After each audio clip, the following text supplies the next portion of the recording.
Hey guys, so I decided to pick back up with this series about what supplemental enrichment books we're using with Memoria Press. This video is going to be about week 2 of 2nd grade, and before I get started showing you the supplemental books, I just wanted to say how important it is to have the curriculum manual. And the reason this is important is because this is going to tell you when to do all of the different components of 2nd grade, and this includes when to do enrichment books, and it includes when to do history books, science books, all of those sorts of things.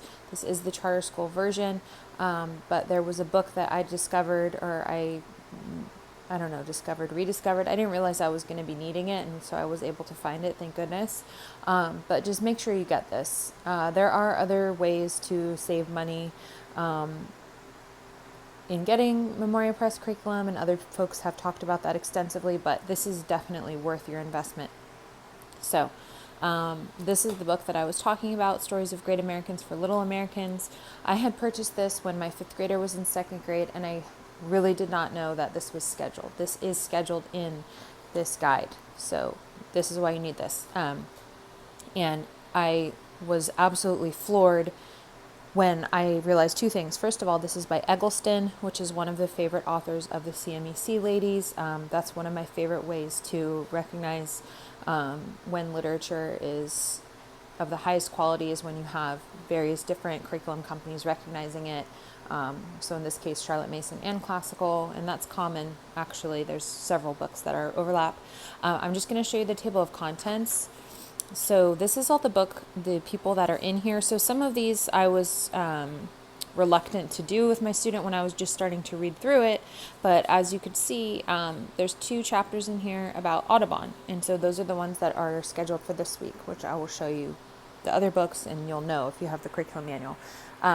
So I don't necessarily plan to do all of the assigned things in here. If a person in history is problematic for younger students, I will just skip it altogether and get to that person when they're older. I don't like starting with a positive story about someone only to have to undo that years later, if you can figure out what I'm talking about. But anyway, this is worth having and worth using, if not for the whole book, at least for parts of it. So make sure you have this.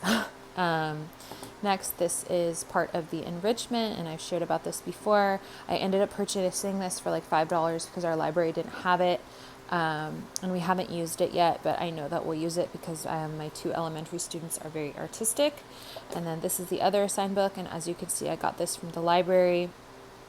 And actually, one thing that's really interesting, let me see if I can open this without showing library information. So as you can see, this is the bird that's in the book, and then this is so cool.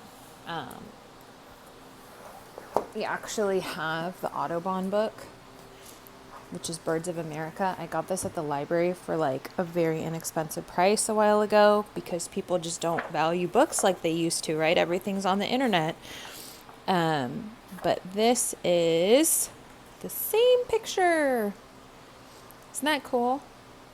So I thought that was really interesting. Of course, so I don't use this Audubon book often. I do have one of Quadrupeds by him as well. But I thought it was so neat that we're learning about Audubon and we have this book to use. So again, this is the assigned book for this week.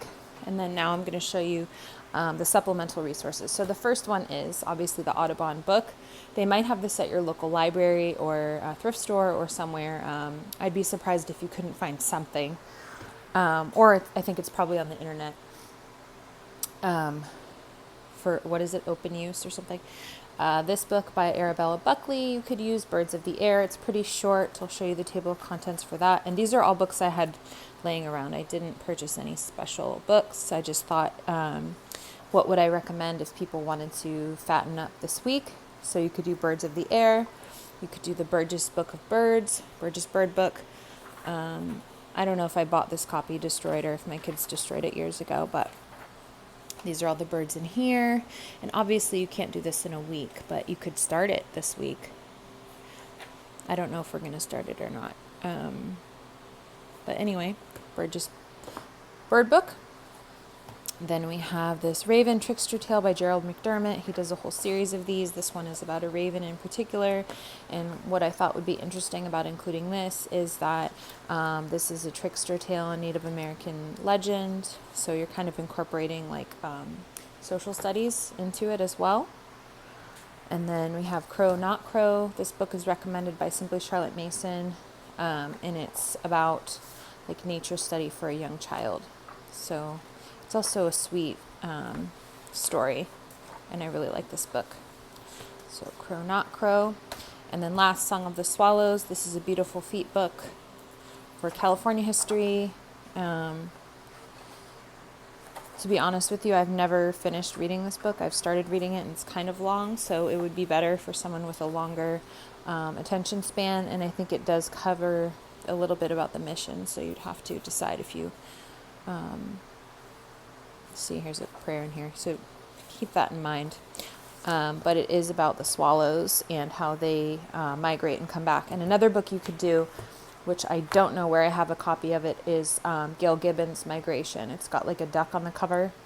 That would be a good one that you could do, because one of the central questions in this book is, where do birds go during the winter? And it's really interesting what scientists used to postulate as to answer that.